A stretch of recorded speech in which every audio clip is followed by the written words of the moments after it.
There's going to be people that hate you. There's going to be people that talk about you. There's going to be people that don't agree with everything that you say or do. There's going to be people that has to put their 2 cents and opinion in everything. There's going to be people that try to control your life. There's going to be people that pray against you. There's going to be people that target you. There's going to be people that hurt you. There's going to be people that lie to you. There's going to be people that betray you. There's going to be people that bully you, belittle you. Just all kinds of things, brothers and sisters.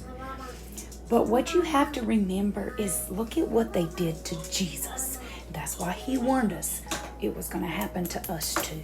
But the beautiful thing about it is if you show them love in the midst of the pain, in the midst of them hurting you, I promise you that it will open their eyes in God's timing. When it's in God's will, their eyes will be opened because your act of kindness, you chose to love them in the midst of while they were hurting you. In the midst of while they done you wrong, you still showed them love. And so because of you doing this is the reason why they're now able to receive Jesus. This is why they're now able to know who laid their life down for someone like them.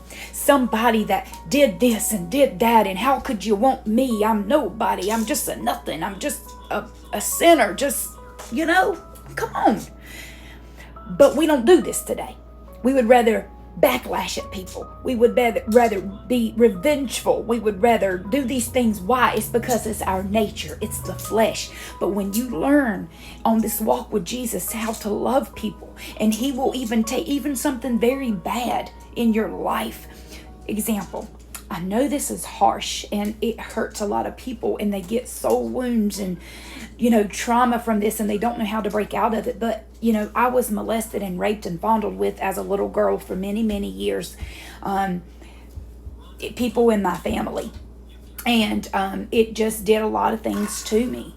But the Lord brought me to a place in my life where I could freely, truly forgive them. If they called me for something to eat, or they needed something to drink, or whatever the case may be, the love that Jesus has put in me, I would have to do it because, long as it's not putting me in jeopardy, you know what I'm saying? Like now, if it was something bad is going to put me in something, then no, you use your common sense, brothers and sisters. But this is how you know that you have truly let something go, because in order for the Father to forgive you, you cannot have no unforgiveness in you. You can't. The word says it. So please, it's not for that person. It's for your own good. So let that stuff go. Give it to God. Lay it at the feet of Jesus. Because if you don't, it's going to cause a hardened heart.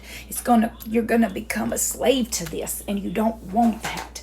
I went through these things by holding grudges and a tit for tat, and you want to do me like this, it could be something about my kids, and then I say, oh well, let me just blast all your information. But no, you zip it.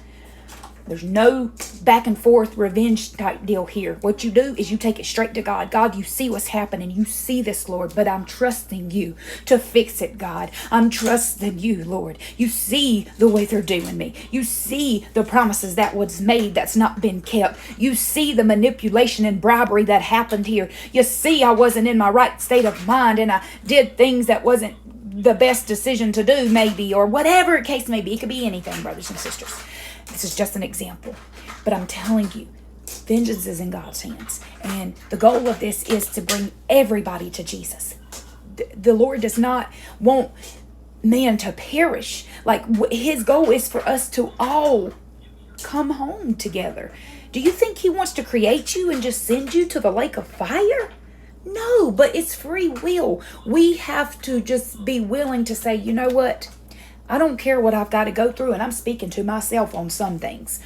I don't care what I've got to go through. I'm going to climb my way out of this. I'm going to fight till I can't fight no more. I will not give up. Because listen, when we was out here living in sin and living amongst the world, we went to any length to satisfy this flesh, didn't we? We did, no matter what it was. No matter what extent it took, we went to any length to satisfy our flesh. Me, I, need. Won't. And bam.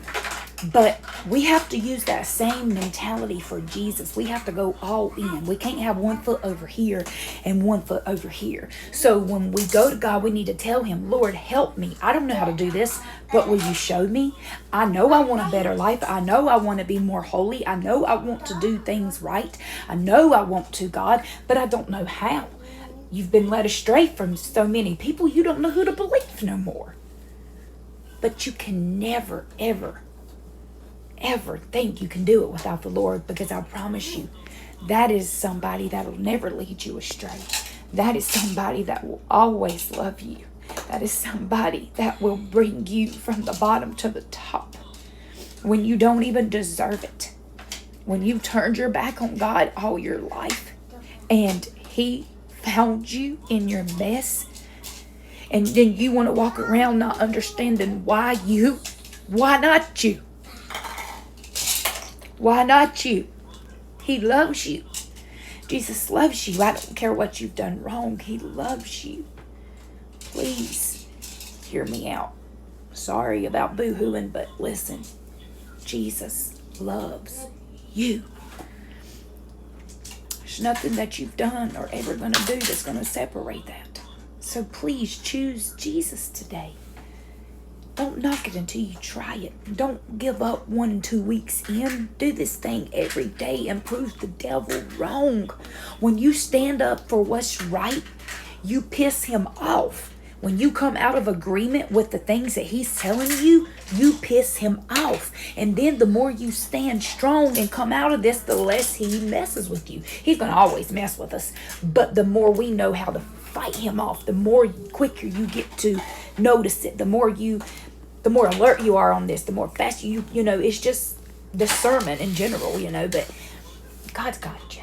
Please don't give up this thing called life and walking with Jesus. I know it seems hard. I know it probably seems like you were doing better before you started walking with Jesus, but it's a counterfeit. It's all an illusion. It's not real. I promise you, you've made the best decision by choosing Jesus. I promise you did. I promise you. It just seems that way because the enemy is trying to counterfeit what was right, what was wrong, and vice versa. So the stuff that probably was a sin in your life before you got right with Jesus, it probably felt normal. And then once you got right, it didn't feel good anymore. And so the enemy's trying to just flip-flop back, and then the stuff that ain't right, he's trying to tell you what's right, and the stuff that's right, he's trying to tell you what's wrong. He's a counterfeit. So be mindful of this. But I love you guys, and I hope I was able to say something that will help you. God bless you.